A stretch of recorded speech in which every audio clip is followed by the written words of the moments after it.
today's toy spot, we are having a look at the NECA Toys Aliens Space Marine Lieutenant Ripley.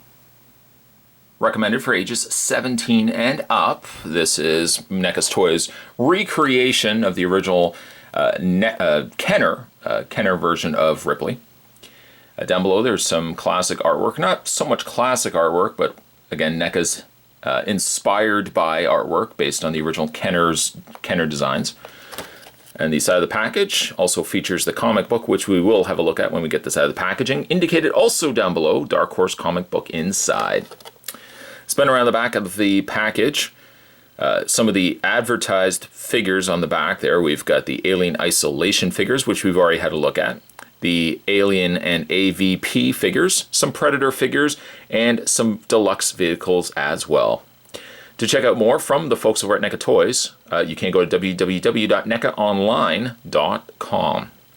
Just before we take a break, there is also a card that you can cut off right here, little perforations, and it reads, Lieutenant Ripley, Specialty Authorized Power Loader Pilot, home planet Earth, background, discovered and barely defeated first alien, survived several face-to-face alien encounters, quote, the only good alien is a torched alien. And I guess we'll read this as well. Dark, empty, silent.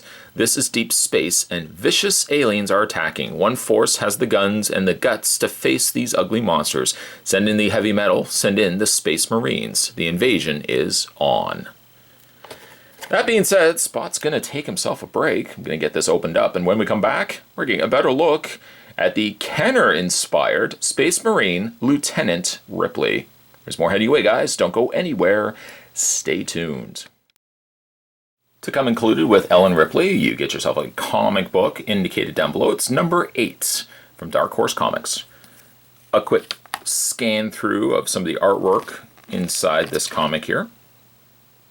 It's got a vintage design and artwork to it, which I quite like. Power loader on the back, Ripley fighting the alien queen, and there's the back of it.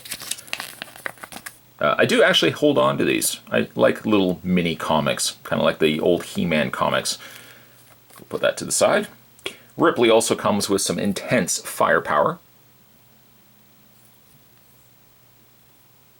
The same sort of weapon that Vasquez has in the Aliens movie. You can go ahead and clip it onto her. I don't know if there's no specific way you can clip it onto her, but just attach her hand like so. The one hand, on the other hand, this one hand here doesn't really accommodate holding stuff. So primarily a lot of the holding relies on this hand to get the job done. This hand kind of just sits on top of, in this case, the handle of the firepower there. It's not bad. I mean, it's, if anything, I will display her with it anyways. I wish they had actually included an extra hand, something that would have gripped the same as this hand here. But, I mean, with the other Ellen Ripley releases, I could probably just swap that out altogether, just pop in a similar partially closed hand so that she can get a better grip, so to speak. There's Ripley there. All right, so let's remove the weapon. Just wants to cling on. There we go. Put it to the side. And let's have a look at Lieutenant Ripley, the Kenner-inspired Lieutenant Ripley. Yes, she is using the same molds as the previously released Ripley from Aliens. A good segue would be now to incorporate and bring in the other Ripley here.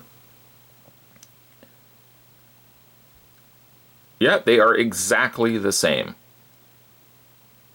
Well, of course, not exactly the same. The coloring is slightly different. This Ripley also features a scarf, which the original Ripley did not have. But other than that, everything else is pretty much the same. What's different, though, I find, and rather interesting, is that her eyes are a different color from one another. The original Ripley on your right-hand side has brown eyes. The Ripley on the left-hand side, on the other side, does have blue eyes, which is kind of interesting. It's also probably quite apparent, too, in displaying them side by side, that you notice that this Ripley has more of a sheen to it.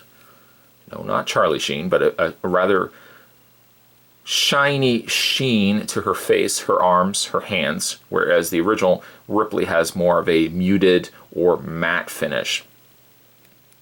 Then comparing the two side by side, this one feels more like something that would be inspired by a toy. This one tries to go more rooted in a more realistic release. Comparing the two hands or two heads together, I actually think the original Ripley is a better looking head, even though truthfully it looks like it is the exact same head, but somehow incorporating a sheen, and the eyes are just ever so slightly different, that it does end up coming across a little less looking like Ripley, even though they are exactly the same mold.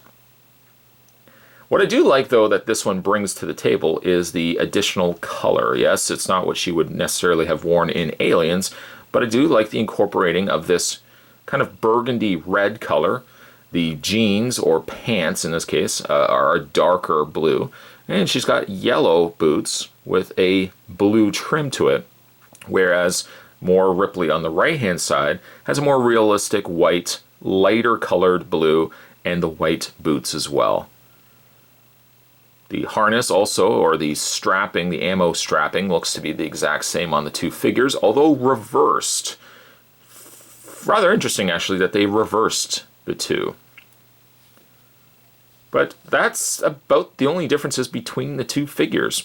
I do feel like this one is a stronger figure, even though it's the same sculpt. It just goes to show that slightly changing paint and even adding a sheen to the style of plastic, this one ends up looking like a better figure. In the way of her posability, it's exactly what you would expect from the Ripley figure, or the previous released Ripley. So she does have a ball joint in the head, hinged shoulders, full rotation there, a bend at the elbow, a rotation in the forearm, a rotation and hinge in the hand. She has a ball joint in the upper torso,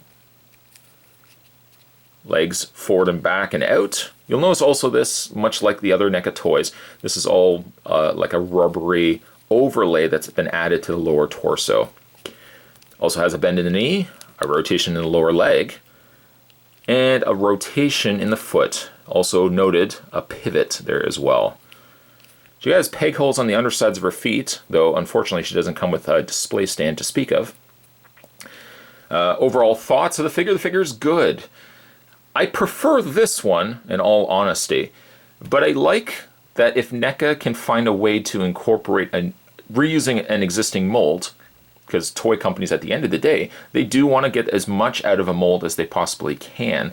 And to give us something that's inspired by Kenner's original line, I like. It brings me back to when I was collecting the original Kenner figures when I was growing up. So for that reason, it's not as realistic of a Ripley as the Ripley that we were looking at in comparison, but I do think this is a pretty good looking Ripley. Today's Toy Spot, we were having a look at this was the NECA Toys Kenner inspired line. This was Lieutenant Ripley. Stay tuned, guys. Spot's going to have more Toy Spots heading your way. As always, thanks for watching. See you next time.